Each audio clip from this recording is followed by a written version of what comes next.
Hello everyone. Atomic energy central school Hyderabad से vacancy निकली हुई है जो कि रन कराई जाती है एटॉमिक एनर्जी एजुकेशन सोसाइटी की तरफ से, जो कि department of atomic energy government of India के अंडर में आती है। सो यहाँ पे जो पोजीशन निकली हुई है टीजीटी, पीजीटी और प्रैप टीचर की निकली हुई है।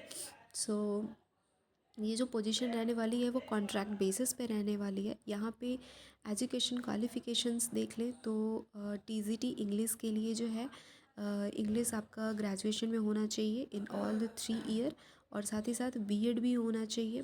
और टीजीटी मैथ और फिज़िक्स के लिए आपके मैथ और फिज़िक्स जो है ग्रेजुएशन में एटलीस्ट 2 साल होने चाहिए, और बीएड होने चाहिए साइंस के एज अ टीचिंग सब्जेक्ट। और टीजीटी बायो केमिस्ट्री में आपके सेम बॉटनी, केमिस्ट्री या फिर जियोलॉजी हो एटलीस्ट 2 साल में, फिर बीएड हो साथ में। और फिर टीजीटी पीईटी के लिए आपका फ़िज़िकल एजुकेशन के लिए 4 साल का आपके पास बैचलर डिग्री हो फ़िज़िकल एजुकेशन में, या फिर तो 2 साल का आपके पास फ़िज़िकल एजुकेशन हो, 3 साल का ग्रेजुएशन हो।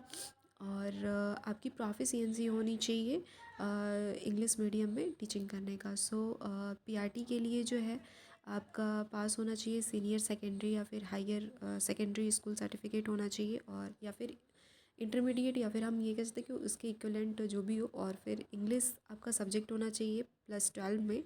एंड 2 ईयर का डिप्लोमा हो, डीएलएड वगैरह हो तो आप अप्लाई कर सकते हो। आपके पास बीएलएड भी हो तभी भी अप्लाई कर सकते हो, डीएलएड भी है तभी भी अप्लाई कर सकते हो। सो यहाँ तक कि पीआरटी में बीएड अगर है, ग्रेजुएशन के साथ साथ अगर बीएड है किसी भी सब्जेक्ट में, ग्रेजुएशन के साथ बीएड है तो भी आप अप्लाई कर सकते हो। प्रेप टीचर में आपका जो है पास होना चाहिए सीनियर सेकेंडरी या फिर हायर सेकेंडरी स्कूल सर्टिफिकेट होना चाहिए, इंटरमीडिएट या फिर उसके इक्विवेलेंट। आपका यहाँ पे DECED होना चाहिए, या फिर कोई भी उसके इक्विवेलेंट जो भी 2 साल के कोर्सेज होते हैं। फिर बीएड नर्सरी होना चाहिए फ्रॉम किसी भी national council teacher education records institution के थ्रू। और फिर इंग्लिश आपका सब्जेक्ट होना चाहिए 12th में, और आपको हिंदी और इंग्लिश दोनों मीडियम में आप टीचिंग कर सकते हो। तो आपकी इंग्लिश में प्रोफिशिएंसी होनी चाहिए। इसके लिए जो है रिटन टेस्ट होगा। सबसे पहले जो भी कैंडिडेट शॉर्टलिस्ट होंगे उनको कॉल किया जाएगा रिटन टेस्ट के लिए, और 1.5 घंटे का एग्ज़ाम होने वाला है जिससे 50 क्वेश्चंस होंगे।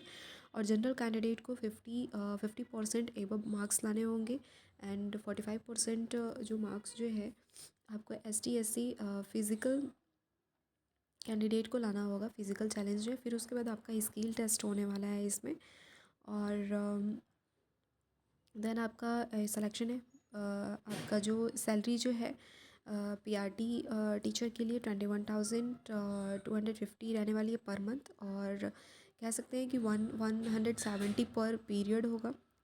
और टीजीटी के लिए 26,250 रहने वाली है, और मैक्सिमम एज लिमिट आपका 40 ईयर पीआरटी के लिए दे रखा है, टीजीटी के लिए 45 ईयर। बाकी एज का रिलैक्सेशन जो है ST SC कैंडिडेट को 5 साल का, ओबीसी एनसीएल को 3 साल का, और वुमेंस के लिए 10 ईयर का दिया जाएगा। फिजिकली चैलेंज को एज़ पर गवर्नमेंट रूल के हिसाब से दी जाएगी। और ये जो एप्लीकेशन जो है आपको अप्लाई करने के लिए सिंपली आपको इसको पोस्ट करना है 1 दिसंबर से लेकर के 16 दिसंबर के बीच में। और 16 दिसंबर को 3 बजे के बाद आपको एप्लीकेशन जो है एक्सेप्ट नहीं होगा अगर उसके बाद अगर आप भेजते हो तो। और जो भी आपके सर्टिफिकेट्स हैं, मार्कशीट है, आप उसको अटैच करोगे। एंड आफ्टर डैट आपको एप्लीकेशन जो है मेल वगैरह नहीं करना है। और जैसे कि कहा कि 3 बजे के बाद जो है एक्सेप्टेड नहीं होगा 16 दिसंबर को 3 बजे के बाद। So please mind it. And केवल जो शॉर्टलिस्टेड कैंडिडेट जो है वही रिटन टेस्ट के लिए बुलाए जाएंगे। और जो भी रिटायर्ड टीचर है एटॉमिक एनर्जी एजुकेशन सोसाइटी की तरफ से, या फिर KVS NVS या फिर स्टेट गवर्नमेंट में है, वो जिनकी एज 65 ईयर से लेस है वो भी इस पोस्ट को अप्लाई कर सकते हैं। So all the best for your bright future. Thank you so much.